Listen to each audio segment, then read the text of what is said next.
ओम शांति। अॼु जी मुले तारीख़ आहे 8/5/2025। अॼु मिठा मिठा बाप दादा चवनि था, मीठे मीठे ॿार देही अभिमानी ठही बाप खे यादि करो त यादि जो बल जमा थींदो। यादि जे बल सां तव्हां सॼे विश्व ते सॼे विश्व जो राज्य वठी सघंदा आहियो। प्रश्न आहे, कहिड़ी ॻाल्हि तव्हां ॿारनि जे ख़्यालु ख्वाब में बि न हुई जो प्रैक्टिकल थी आहे? उत्तर आहे, तव्हांजे ख़्यालु ख्वाब में बि न हुयो कि असां भॻवान सां राजयोग सिखी करे विश्व जा मालिक ठहींदासीं। राजी जे लाइ पढ़ाई पढ़ंदासीं। हाणे तव्हांखे अथाह ख़ुशी आहे कि सर्वशक्तिवान बाप सां बल वठी करे असां सत्युगी स्वराज्य अधिकारी ठहींदा आहियूं।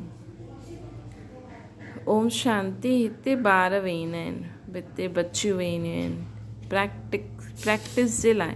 वास्तव में हिते संदली ते वेहणु उन्हनि खे खपे जो देही अभिमानी ठही बाप खे यादि में वेहनि, बाप जी यादि में वेहनि। अगरि यादि में न वेहींदा त उहो टीचर कहलाए न सघंदो। यादि में शक्ति रहंदी आहे न, ज्ञान में शक्ति न आहे। हिन खे चइबो आहे यादि जो बल। योग बल सन्यासीन जो अक्षर आहे। बाप डिफ़िकल्ट अक्षर कम में न लाहींदा आहिनि। बाबा चईंदा आहिनि ॿारनि खे हाणे बाप खे यादि करो। जीअं नंढा ॿार माउ बाप खे यादि कंदा आहिनि न, उहे त देहदारी आहिनि। तव्हां ॿार आहियो विचित्र, इहे चित्र हिते तव्हांखे मिलंदो आहे। तव्हां रहण वारा विचित्र देश जा आहियो। हुते चित्र रहंदो न आहे, मतिलबु शरीर रूपी चित्र हूंदो न आहे। पहिरियों पको करिणो आहे कि असां सभु आत्मायूं आहिनि। इन करे बाप चईंदा आहिनि ॿार देही अभिमानी ठहो, पंहिंजे खे आत्मा निश्चय करो। तव्हां निर्वाण देश सां आया आहियो, उहो तव्हां सभी आत्माउनि जो घरु आहे। हिते पाठ वॼाइण ईंदा आहियो। पहिरियों केरु ईंदो आहे, इहा बि तव्हांजी बुद्धि में आहे। पहिरियों मथां खां केरु ईंदा आहिनि। दुनिया में कोई न ॼाणंदो आहे, कंहिंजे बि बुद्धि में इहे ज्ञान न आहे। कंहिंखे बि दुनिया में कोई न आहे जंहिंखे इहे ज्ञान आहे। हाणे बाप चईंदा आहिनि शास्त्र आदि जो कुझु पढ़ंदा आहियो उन्हनि सभिनि खे भुलिजी वञो। श्री कृष्ण जी महिमा, फलाणे जी महिमा केतिरी कंदा आहिनि न, गांधी जी बि केतिरी महिमा कंदा आहिनि जेकी वो राम राज्य जी स्थापना करे वियो। परंतु शिव भॻवान वास्ते आदि सनातन महाराज राजा रानी जे राज्य जो क़ाइदो हुयो, बाबा जो राज्य सिखाए करे राजा रानी ठाही, हुन ईश्वरीय रस्म रिवाज खे तोड़े छॾियईं। गांधी जी चई राजा ई न खपे, असांखे प्रजा ते राज्य खपे। हाणे उन्हनि जी छा हालति थी, दुखी दुख लड़ाई झगड़ा ई रहंदा आहिनि न। उन्हनि जी मत थी वई न, अनेक मतियूं थी वई न। पहिरियों त राजा रानी त हिकु मत हुयो, हाणे त बि सतयुग में हिकु हुयो, लेकिन द्वापर में त बि हुयो, लेकिन हिकु राजा रानी जो रूल त हलंदो हुयो न, भले उहो कंहिंखां बि पुछनि। हाणे तव्हां ॿार श्रीमत ते राज्य वठंदा आहियो न, एतिरी तव्हां में ताक़त रहंदी आहे जो हुते लश्कर आदि हूंदो ई न आहे। मतिलबु ॿिन्हिनि में एतिरी ताक़त हूंदी आहे कि हुते लश्कर आदि जी दरकार ई न आहे। डर जी कोई ॻाल्हि ई न आहे न। लक्ष्मी नारायण जो राज्य हुयो, अद्वैत राज्य हुयो न, ॿ हुया ई न जो ताली वॼे। हुनखे चइबो आहे अद्वैत राज्य। तव्हां ॿारनि खे बाप देवता ठाहींदा आहिनि, पोइ द्वैत सां दैत्य ठही वेंदा आहिनि रावण द्वारा। हाणे तव्हां ॿार ॼाणंदा, असां भारतवासी सॼे विश्व जा मालिक हुयासीं। तव्हांखे विश्व जो राज्य सिर्फ़ु यादि बल सां ई मिलियो हुयो। हाणे पोइ वरी मिले थो, कल्प मिलंदो आहे सिर्फ़ु यादि जी बल सां। पढ़ाई में बि बल आहे, जीअं बैरिस्टर ठहींदा आहिनि त बल आहे, उहा पाई पैसे जो बल। तव्हां योग बल सां पूरे विश्व ते राज्य प्राप्त कंदा आहियो। सर्वशक्तिवान बाप सां बल मिलंदो आहे न। तव्हां चईंदा आहियो बाबा असां कल्प तव्हां वटि असां सतयुग जो स्वराज्य वठंदा आहियूं, पोइ गवाईंदा बि आहियूं, पोइ वठंदा आहियूं। तव्हांखे पूरो ज्ञान मिलियो। हाणे असां श्रीमत ते श्रेष्ठ विश्व जो राज्य था वठूं।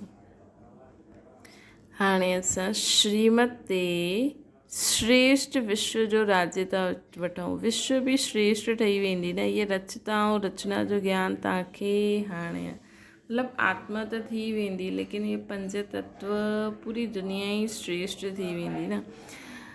इन लक्ष्मी नारायण खे बि ज्ञान न हूंदो कि असांखे राजा असां कीअं प्राप्त कई। हिते तव्हां पढ़ंदा आहियो, पोइ वञी करे उते राजा ई कंदो। कोई सुठा धनवान जे घर जन्म वठंदा आहिनि त चईंदा आहिनि न, इन्हनि अॻियां जे जन्म में सुठा कर्म कया, दान पुण्य कयो हूंदो, इन करे इन जन्म में सुठो ठहियो आहे।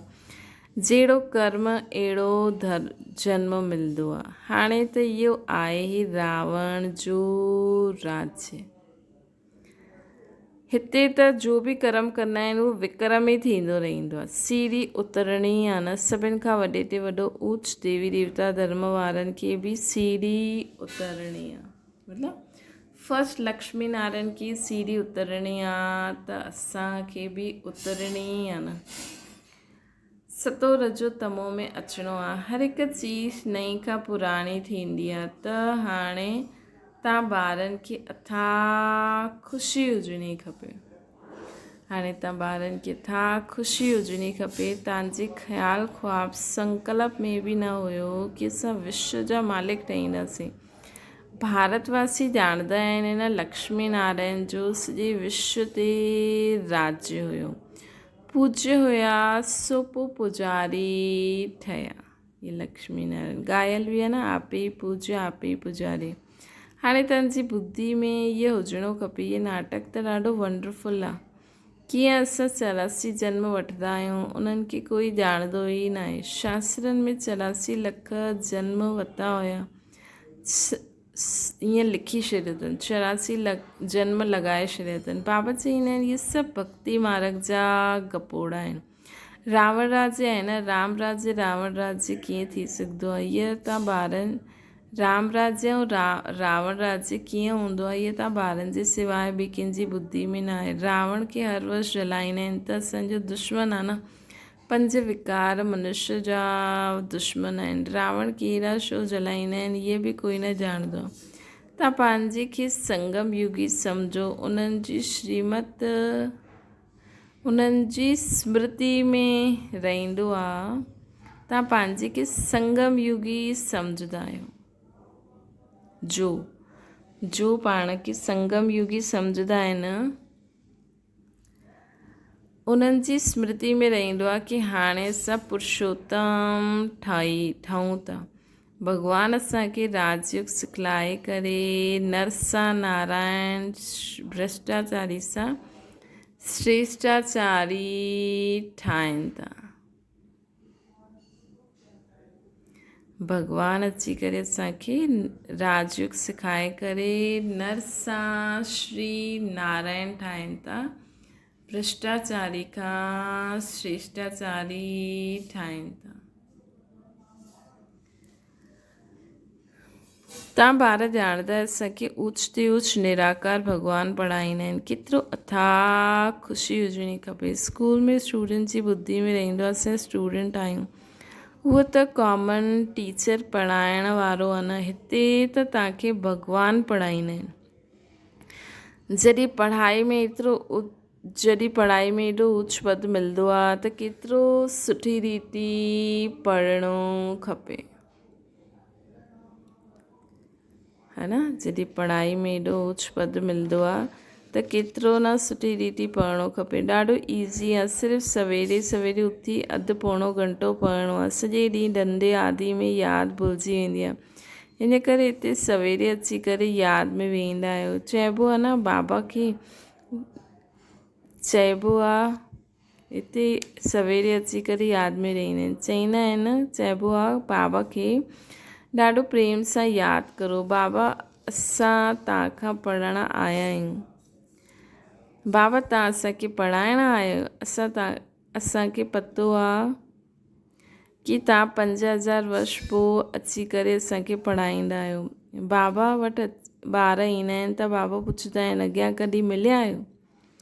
अहिड़ो प्रश्न कोई साधु सन्यासी आदि पुछी न सघे। हिते त सत्संग में जो चाहे उहो वञी करे वेहींदा आहिनि। ॾाढनि खे ॾिसी करे सभु अंदरि घुसी वेंदा आहिनि। अज्ञान काल में तव्हां बि हाणे सम्झंदा आहियो, असां गीता रामायण आदि केतिरी ख़ुशी सां वञी करे ॿुधंदा हुआसीं।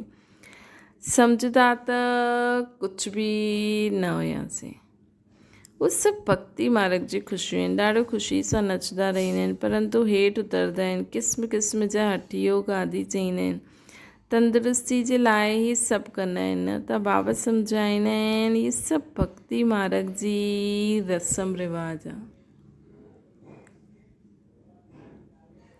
ये सभु भक्ति मार्ग जी रस्म रिवाज। रचता ऐं रचना खे कोई न ॼाणंदो आहे, त बाक़ी रहियो ई छा। रचता ऐं रचना खे ॼाणण सां तव्हां छा ठही वेंदा आहियो, केॾो उच पद पाए वठंदा आहियूं असां। ऐं न ॼाणण सां असां छा थी विया आहियूं। ख़ुदि खे ऐं बाप खे भुलिजे त छा थी। तव्हां ॼाणंदा आहियो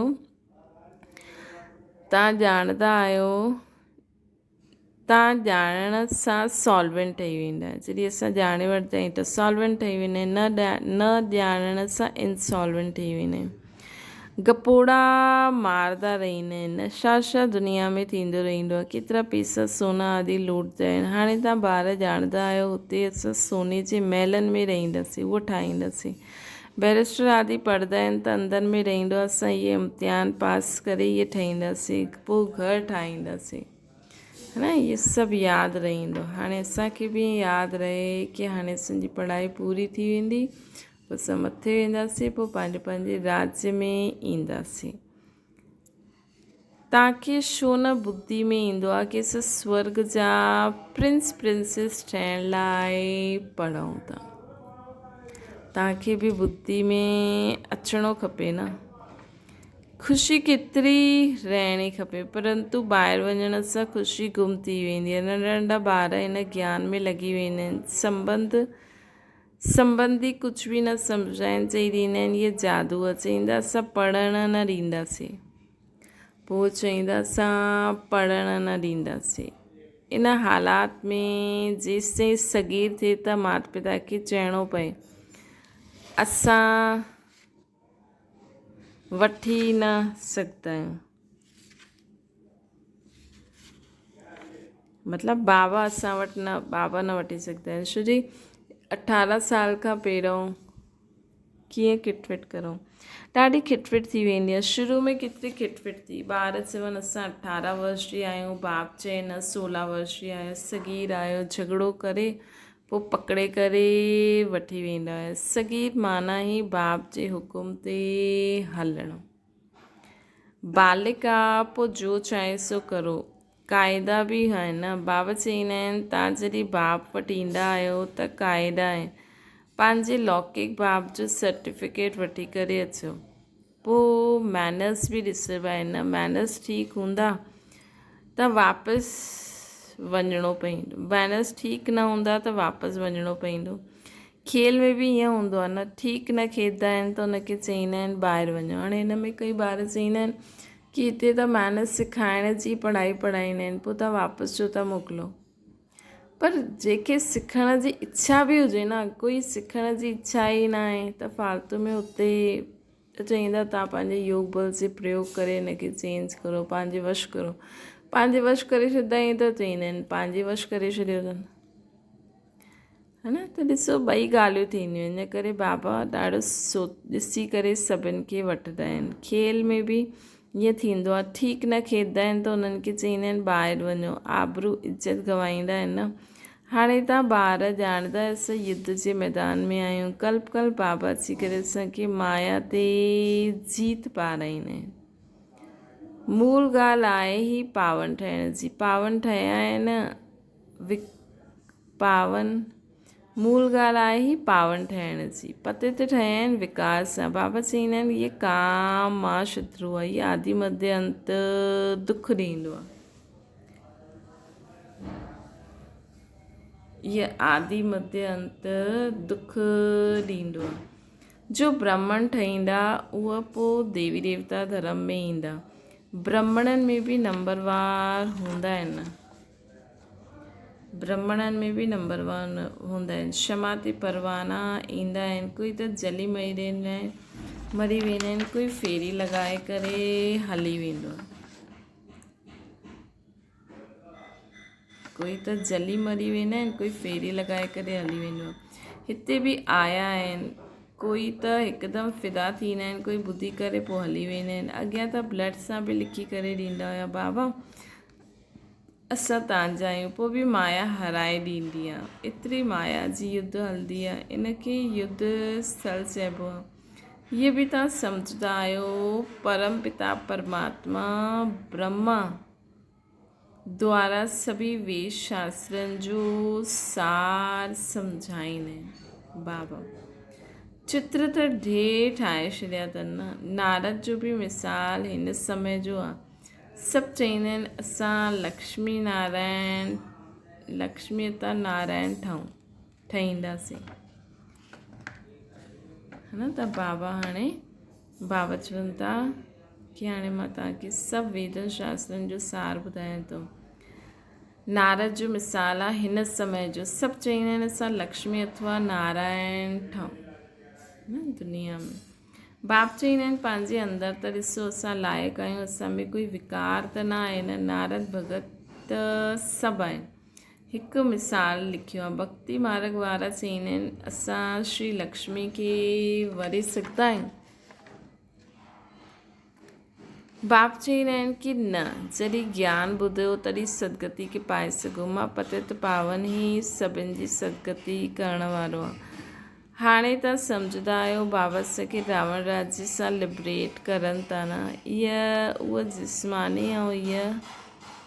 उहा जिस्मानी यात्रा भगवान वाच्य मनमना भव आहे। त दुनिया में आहे जिस्मानी यात्रायूं जो भटकंदा रहंदा आहिनि। हाणे ॿारनि जो भटकणु बंदि थी वियो, है न। बाबा खे मञियो, बाबा जी ॻाल्हियूं ॿुधाइनि त उहे सभु छुटियूं ऐं भगवान वाच्य मनमना भव। हेॾे होॾे भटकण सां त सभु तरफ़ सां बुद्धि हटाए करे हिकु बाबा खे मथे यादि करो। इहे ई सभिनि खां वॾो तीर्थ आहे। बसि हिन में धका खाइण जी त दरकार न आहे, उहे सभु भक्ति मार्ग जा धका आहिनि। अॼुकल्ह ब्रह्मा जो ॾींहुं ब्रह्मा जी राति, तव्हां सम्झंदा आहियो BK जो बि अधु कल्प ॾींहुं हूंदो आहे, है न। BK जो बि अधु कल्प ॾींहुं हूंदो आहे। असां सुखधाम में हूंदा आहियूं, हुते भक्ति हूंदी न आहे। हाणे तव्हां ॿार ॼाणंदा आहियो असां पहिरियों साहूकार ठहींदा आहियूं त केतिरी ख़ुशी हुजणी खपे। तव्हां सभु पहिरियों रफ़ पत्थर हुयो, हाणे बाबा श्रीनदार ते चढ़ायो अथई। बाबा जौहरी बि हुया न। ड्रामा अनुसार बाबा रथ बि अनुभवी वरितो अथई। गायन बि आहे न, गांवड़े जो छोरो। श्री कृष्ण गांवड़े जो छोरो कीअं थी सघंदो?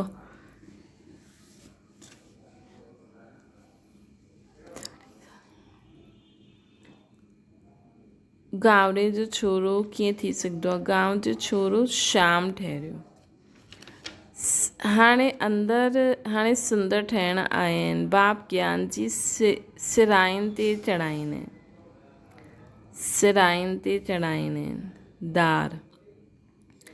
ये सत जो संग कल्प में हिकु बार ई असांखे मिलंदो आहे। सच्चे बाप जो संग, बाक़ी सभु आहे कूड़ संग। इन करे बाप चईंदा आहिनि हीअ नो इवल, सी नो इवल। अहिड़ी ॻाल्हियूं न ॿुधो जिते असांजी ऐं तव्हांजी गिलानी कंदा रहनि। जो कुमारियूं ज्ञान में ईंदियूं आहिनि उहो त चई सघंदियूं आहिनि न कि असांजे बाप जी प्रॉपर्टी सां हिसो प्रॉपर्टी में हिसो आहे। छो न असां उन्हनि सां भारत जी सेवा अर्थ सेंटर खोलूं।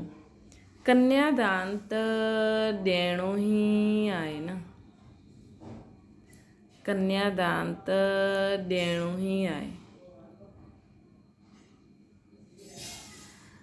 उहो हिसो असांखे ॾियो त असां सेंटर खोलूं। ॾाढनि जो कल्याण थींदो आहे न। ईअं न कि कन्या होॾे हली वञे त तव्हां हुनखे ॾियो ई न, हुनजो हिसो हुनखे ॾियणो आहे। अहिड़ी युक्ति रचनी आहे। इहा तव्हांजी ईश्वरीय मिशन आहे न। तव्हां पत्थर बुद्धि खे पारस बुद्धि ठाहींदा आहियो।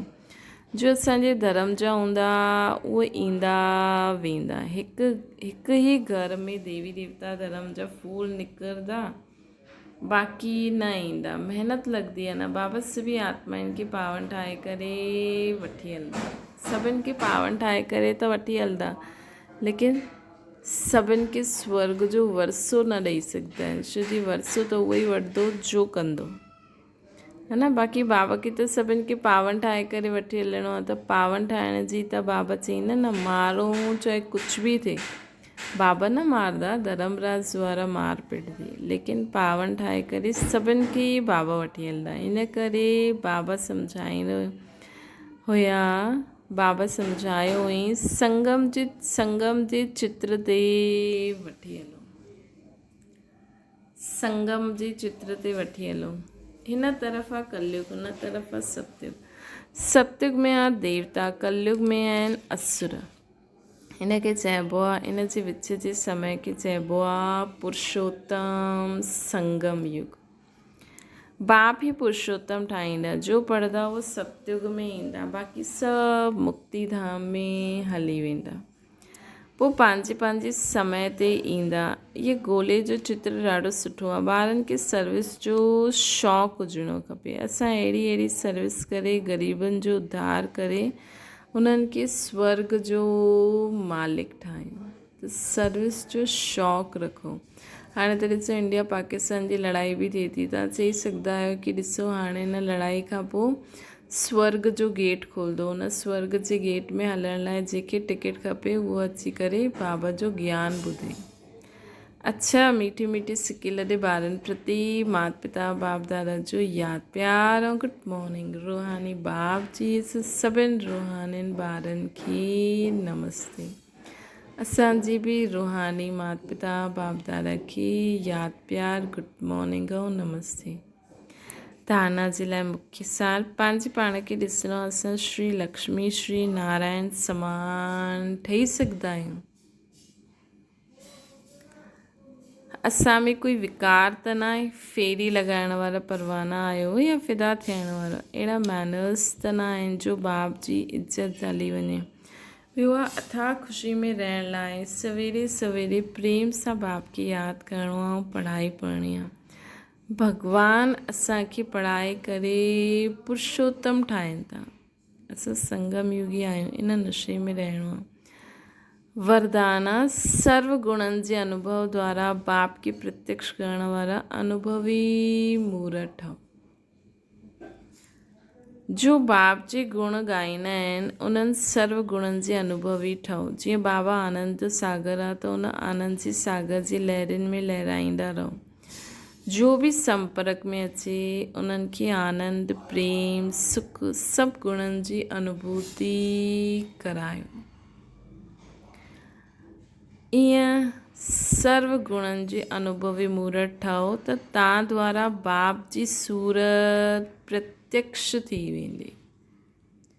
मतिलबु बाबा में जो गुण जो विशेषताऊं आहिनि उहे दुनिया जे अॻियां प्रत्यक्ष थी वेंदा।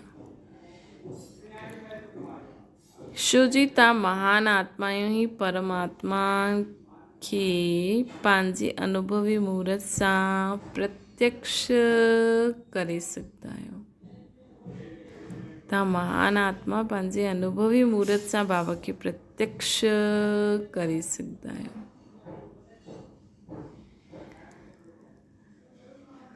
हिकु बारी चओ शांति, त असां द्वारा शांति जी किरनियूं पूरे विश्व में फैलनि। शांति त उहो जो शांति जी शक्ति असां द्वारा पूरी आत्माउनि खे मिलंदी, त हिन सां बाबा जी प्रत्यक्षता थींदी कि हिननि खे अहिड़ो ठाहिण वारो केरु, जो हिकु बारी इहे चवनि था शांति, त सभु शांति थी विया।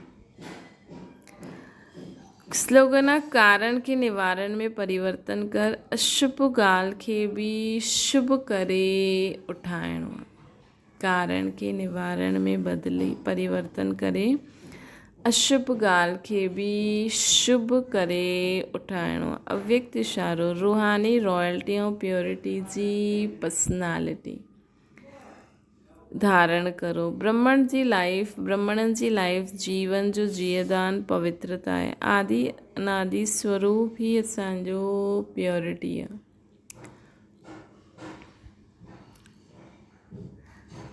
जॾहिं स्मृति अची वई कि मां अनादि आदि पवित्र आत्मा आहियां, स्मृति अचणु अर्थात पवित्रता जी समृद्धि अचणु। स्मृति अर्थात पवित्रता जी समृद्धि अचणु कि मां देव आत्मा आहियां, मां परमात्मा जी संतान आहियां। स्मृति स्वरूप समृद्ध स्वरूप आत्माऊं निजी पवित्र संस्कार वारी हूंदियूं आहिनि। स्मृति स्वरूप समृद्ध स्वरूप पवित्रता जी पवित्र संस्कार वारी आहे। स्मृति स्वरूप समृद्धि स्वरूप आत्मा निजी पवित्र संस्कार वारा हूंदा आहिनि। जो निजी संस्कार के मर्ज करे न पवित्रता जी पर्सनालिटी के धारण करो।